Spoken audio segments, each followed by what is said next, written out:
In 8 days, on April 22nd, we'll celebrate Earth Day.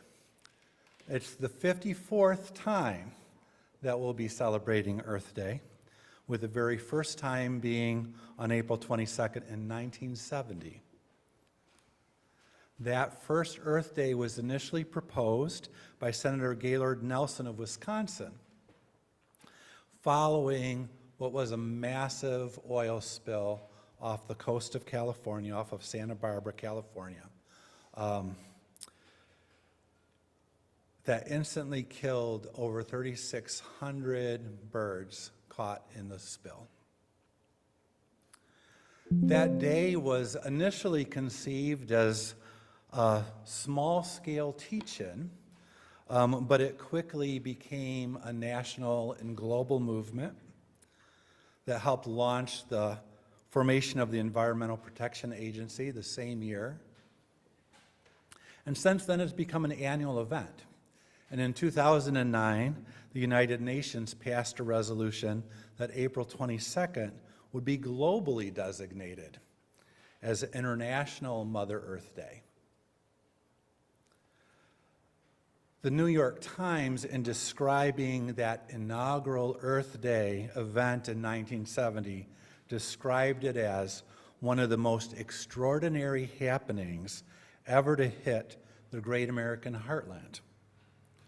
4 solid days of soul-searching by thousands of people, young and old, about ecological exigencies, boy, that's a tough word, thank you, New York Times, confronting the human race. Ecological exigencies. But a time of soul-searching, that was the phrase that caught my eye when I was reading that New York Times quote. A time of asking ourselves, what is our relationship with this earth? What is it that the earth calls us to do? This is not a new question. It's one that's been asked by many of the Earth's peoples across cultures, across times, across faith traditions, and across spiritualities. This last summer, I was lucky enough to volunteer to help out with the Parliament of World Religions, which was held in Chicago. It is the world's largest and oldest global interfaith event. It initially dates back to 1893 with the World's Fair in Chicago, and then in the past 30 years it's become more of a regular event. Roughly every 4 years approximately, it takes place in a different part of the world. So it was back in Chicago again. It was an amazing and a transformative experience. The questions and challenges posed by climate change and environmental deregulation were just regular topics that were shared and explored. The role within our individual religions and faith traditions, as well as our shared commitments and our shared communities in shaping a local and global ethic of sustainability. One really particularly profound plenary session was led by the Parliament's Indigenous Task Force, where they hosted a dialogue with Indigenous leaders from the South American Amazon forest, members of the Interfaith Rainforest Initiative of the United Nations Environment Program. Some of the Indigenous leaders from South America were there in person. Some were online, some sent in videos. But in all of those statements, whether they were in person or whether they were participating remotely, the message was heartfelt and straightforward, that the rainforest and the people of the rainforest are inseparable.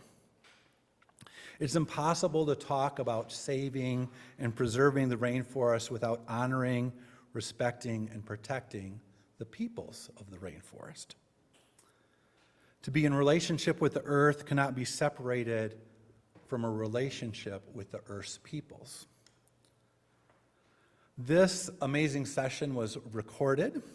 and is available on YouTube, and I'll include a link in the happenings so for anybody who's interested can watch the full plenary.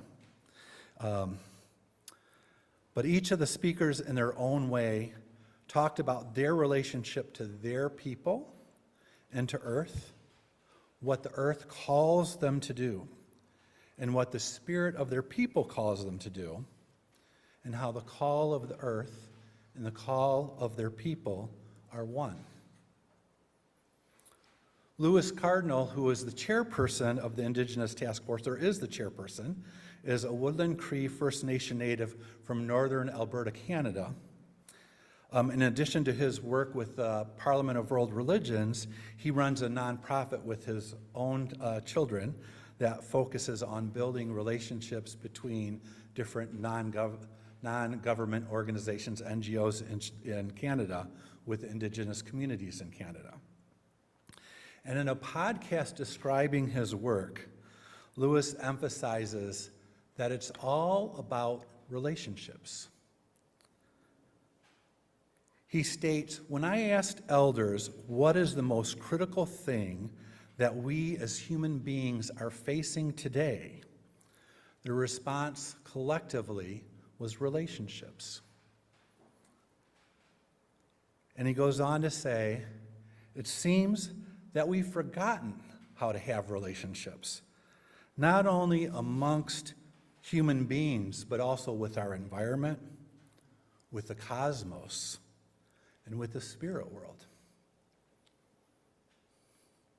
Not long after I attended the Parliament, I learned the story of another South American land defender, Gloria Ushigua, from the indigenous Sapara Nation in Pastaza, Ecuador. So, if you're not familiar with the term, a land defender is an activist who really works against that resource extraction, works against pollution, or any activity that just threatens their rights and their sovereignty and their own access to their land. And often those lands are important ecosystems like rainforests. There's a watchdog organization called Global Witness that has kept track of that more than 1,700 of the land defenders have been murdered since the year 2000. So it's very dangerous work. And more than a third of the folks who'd been murdered were Indigenous peoples. So before I tell Gloria's story, let's watch a short video in which she can speak for herself.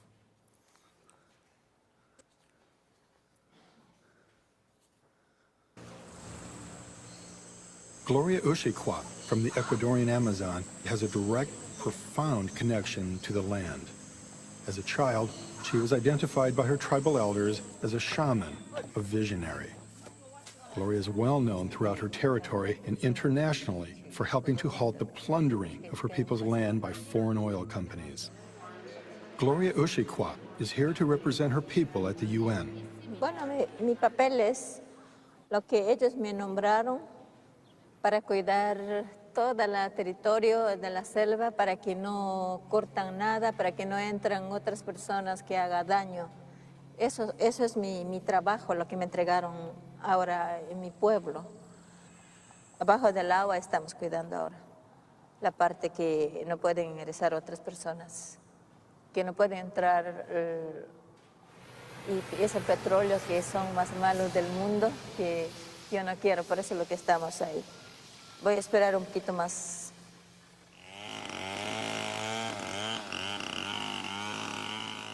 Many indigenous peoples see Gloria as an inspiring example of using shamanic powers against the environmentally destructive actions of outsiders.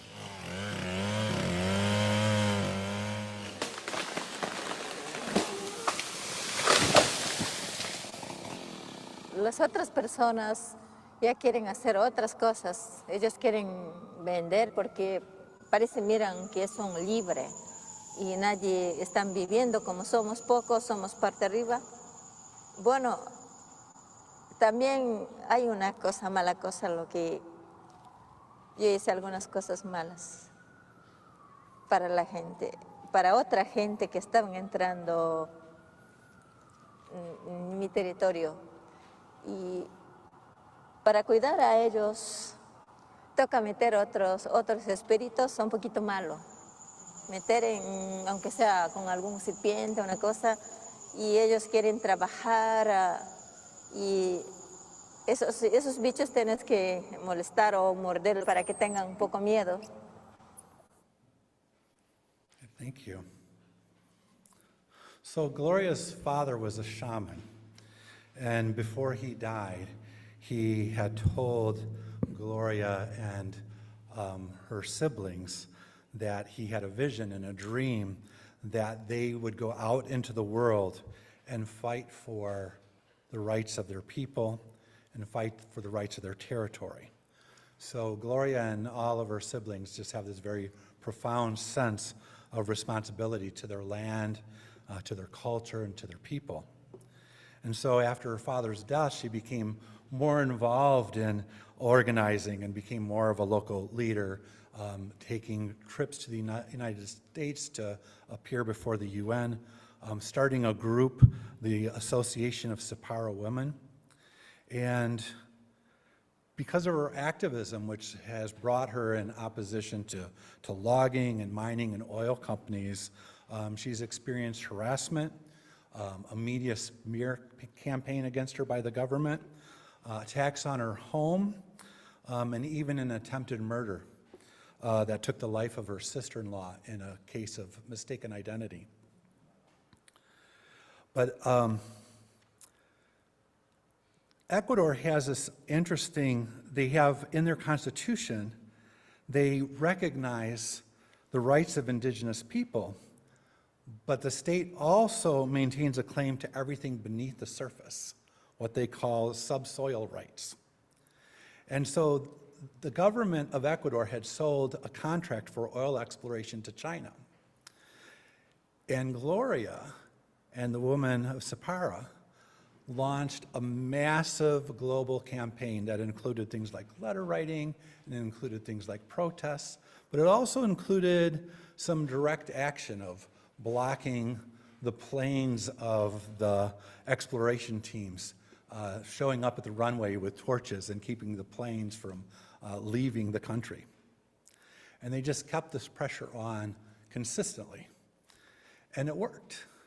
In 2019, the Chinese government declared that the Sapara and the resistance to be a force majeure, term I hadn't heard before.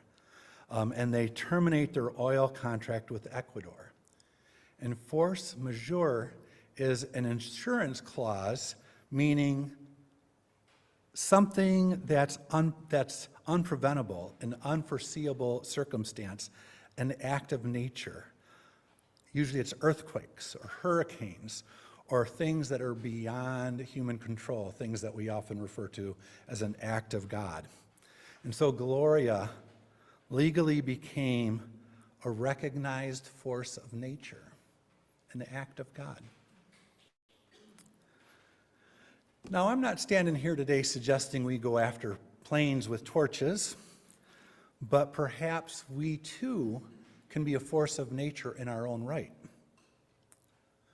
What does it look like when we respond to the call of the earth? When we understand the call of the earth and the call of love as interconnected and inseparable? Perhaps we become a force of nature when we answer the call of earth and we side with love and engage in actions of public witness and advocacy. Perhaps we become a force of nature when we answer the call of the earth and we provide very thoughtful and caring analysis of the systems of oppression, as well as the systems that are life-giving and the systems that are liberating. Perhaps we become a force of nature when we answer the call of earth and we build the bridges that help people connect with each other and connect with the wider web of life. Help people shift their perspectives.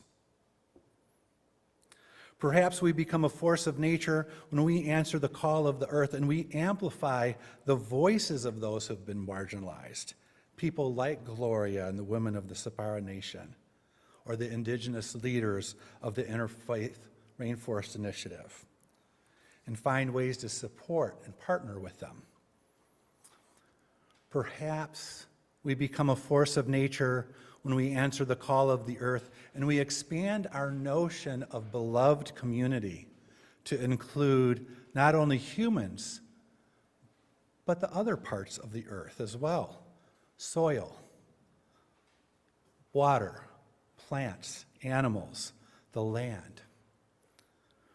For our practice of beloved community to include and embrace what the environmentalist Aldo Leopold referred to as a land ethic, where the relationships between people and land are intertwined. Care for people cannot be separated from care for the land, and care for the land cannot be separated from care of people. And so we become a force of nature when we develop our own moral code of conduct that stems from these interconnected, caring relationships. All these things are needed. All these things are needed.